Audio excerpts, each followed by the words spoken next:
David Licauco, abay totoo nga bang bantay sarado na si Barbie Fortesa dahil sa lalaking ito? Natin si Miss Barbie Fortesa kung saan meron pong isang lalaki na kanyang kasama sa movie na naglabasan sa loobin patungkol kay Barbie. Panoorin natin ito.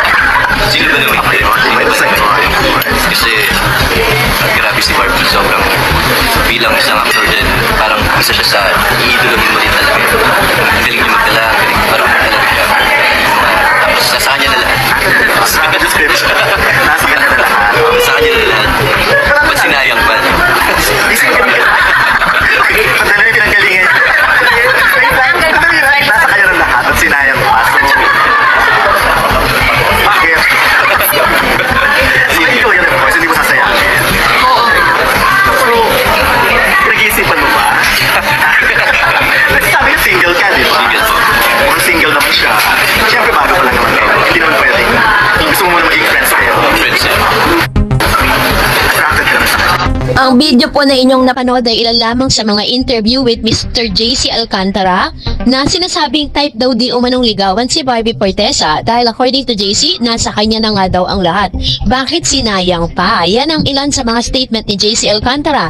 Aminado si JC na 2011 pa lang ay pinpangarap na niyang makasama sa proyekto, pelikula man o teleserye si Barbie Fortesa. So attracted ba siya kay Barbie? Bet ba niya itong ligawan? Oo naman. Sino ba naman ang hindi? Grabe si Barbie. Sobra bilang isang aktor din. Iiduluhin mo rin talaga siya eh. Ang galing niya magdala, marunong talaga siya, tapos nasa kanya na talagang lahat. Sabay tawa itong si Mr. JC Alcantara, nasa kanya ang lahat, bakit sinayang pa?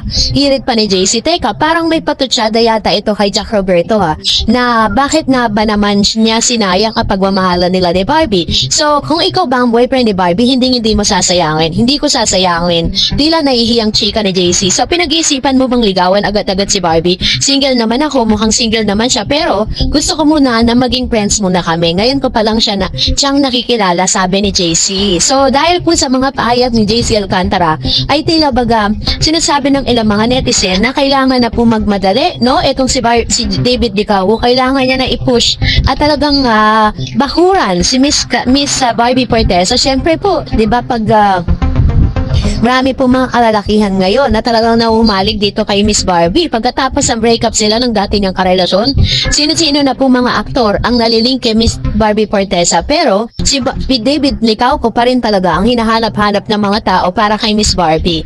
So, dahil po dyan, isa lang po yung mga pahiwatig na yan na talagang layag na ngayon si David dahil talagang pinupush niya na po, no? At pinapakita niya na all out na talaga yung pagiging sweet niya, nawala na yung pagkamahiyain at pagiging nonchalant ni David Licauco towards Barbie Fortesa. Kasi naman, di ba, nakita naman natin kung gaano po nila suportahan ng isa't isa.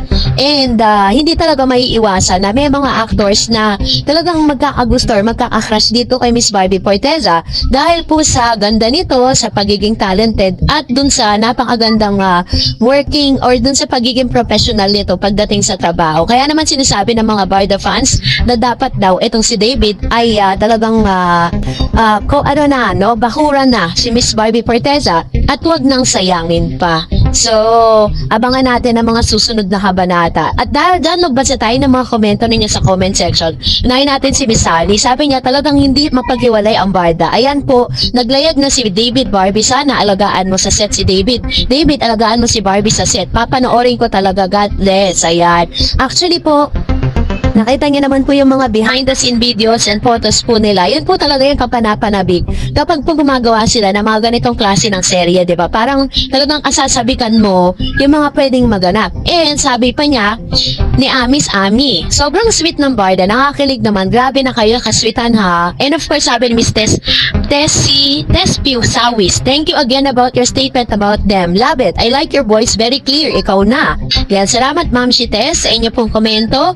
At maraming salamat din sa palagi ninyong panonood sa mga updates natin at pagsuporta ninyo kay Barbie Fortesa and David Licauco. Talagang hindi po kayo nagkamali dahil very genuine kasi sila sa mga pinapakita nila. Hindi nila kailangan magsinungaling magsinungaling, di nila kailangan pilitin yung mga sarili nila. Because we know that one day, dadating din ang time na talagang may good news tayo marireceive coming from them. Sabi ni Miss Anthony Habihan, thank you Miss Tarets, ang ganda ng saying mo sa Barda.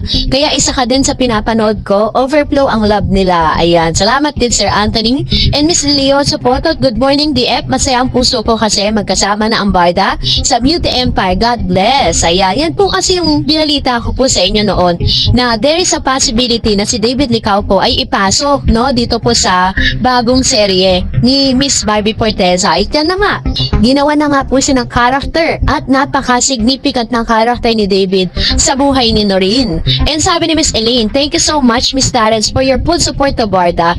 It's clear that Barda is genuinely really brighter than the light of the sun. Kakilig naman talaga ang Barda at my age of 67 years old. I love Barda forever. Ayan, salamat din Ma'am Shi Elaine Santos ha. Lagi ko pong nakikita yung mga comments nyo dyan sa comment section. At talagang grabe yung support ang binibigay po ninyo dito po sa Barda and of course sa ating pong channel. That's really a big thing for me.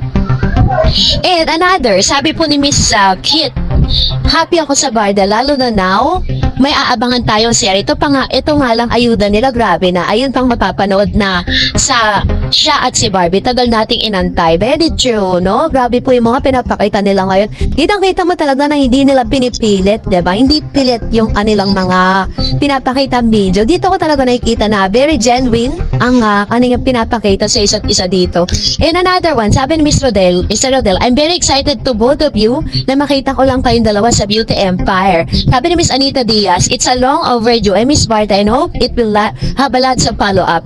Maya Clara at Ibarra Part 2 will break the records of the most watched TV teleseries. Alam niyo, pwede po yun na magkaroon sila ng Part 2 ng Maria Clara at Ibarra. Kasi gusto ko yung mga palitan nila na salita at kung paano magpapatuloy ang love story nga netong dalawang ito sa Maria Clara at Ibarra. Yun yung talagang kapanapanabig. Nakita ko rin kasi yung other side ni David Licao ko doon bilang isang ginoo, diba? Dito kay Miss Barbie Forteza. Kaya yun yung kabang-abang. Yung talagang sinuportahan talaga sila.